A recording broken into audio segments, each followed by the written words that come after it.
The annual U.S. Trafficking in Persons report for at least in the past 10 years hasn't ranked Thailand as making even minimum effort to address modern slavery. Mostly, the country is on the Tier 2 watch list, and in 2014 and 15, it was on the lowest Tier 3. This low ranking reflects inadequate effort in addressing the issue.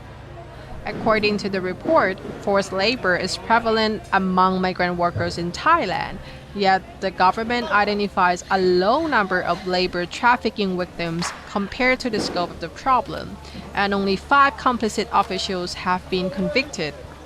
While commercial fishing is one sector in which workers are highly vulnerable to human trafficking, not a single victim has been identified by Thai authorities. Loen is one of many cases of forced labor which have been reported in Samut Sakhon province, the commercial fishing hub of Thailand. He is a 34-year-old from Myanmar who migrated illegally to Thailand when he was 15 and is a long-time fishing worker. The abuse, which he calls work, involves long hours of labor and low pay, as well as physical assault. What is actually modern slavery is normalized, and most of the time, the abusers tolerate as long as they can sustain their lives. In Lowen's case, however, the last straw which sent him running to the Labor Protection Network was confiscation of documents by his employer in an attempt to coerce him to continue working when he wanted to leave. แกบอกว่าพี่เดี๋ยวรอบนี้ผมอยากจะกลับบ้านแล้วก็แม่ไม่สบายจังบอกว่าถ้าโทรไปหาแม่ดีอ๋ออันนี้เบอร์ก็ไม่ได้เบอร์โทรมันไม่มีผมไม่มีอ้าวถ้าอย่างนี้มันถ้าอย่างนี้มันออกไปก็ไม่ได้ไงต้นไปกับกูอีกประมาณ 2-3 เดือน That manipulation is another major weapon in use. The employer refused to return Lowen's passport, claiming that the worker owed him the work permit fee. Thai PBS World called Lowen's employer. He asked for 20,000 baht in exchange for Lowen's passport, which he needs for any application for a new job. Apparently irritated because Lowen took the matter to the media, the employer told Thai PBS World that Lowen just ran away, leaving work abruptly, and that he was a drug addict.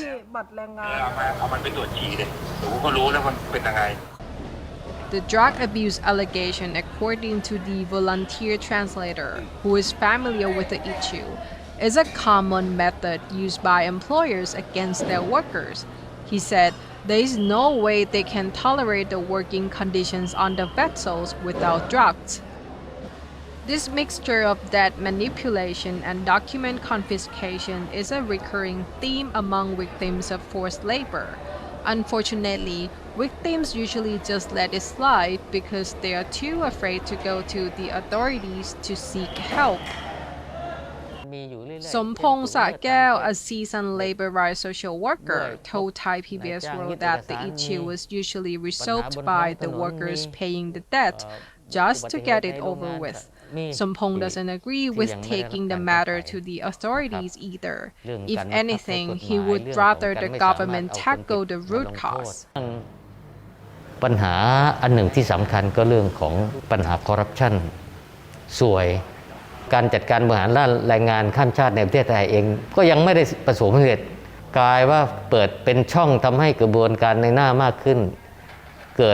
ดช่องว่างที่ทำให้เจ้าที่รัฐบางที่บางหน่วยบางนายหากินผลประโยชน์กับพี่น้องแรงงาน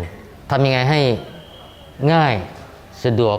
ต้นทุนต่ำรบกวนพี่น้องแรงงานที่เขาต้องการมีงานทำให้น้อยที่สุดกฎข้อระเบียบอะไรต่างๆที่สร้างขึ้น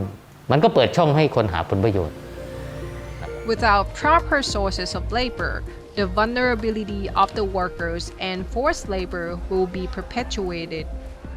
In the coming weeks, Thailand is set to submit trafficking in persons reports to the UN before the new rankings are announced in June. Only then we'll get to see the results of what the government claimed to have been doing to tackle the issue. Shalalak Janwanpen reporting for Thai PBS World.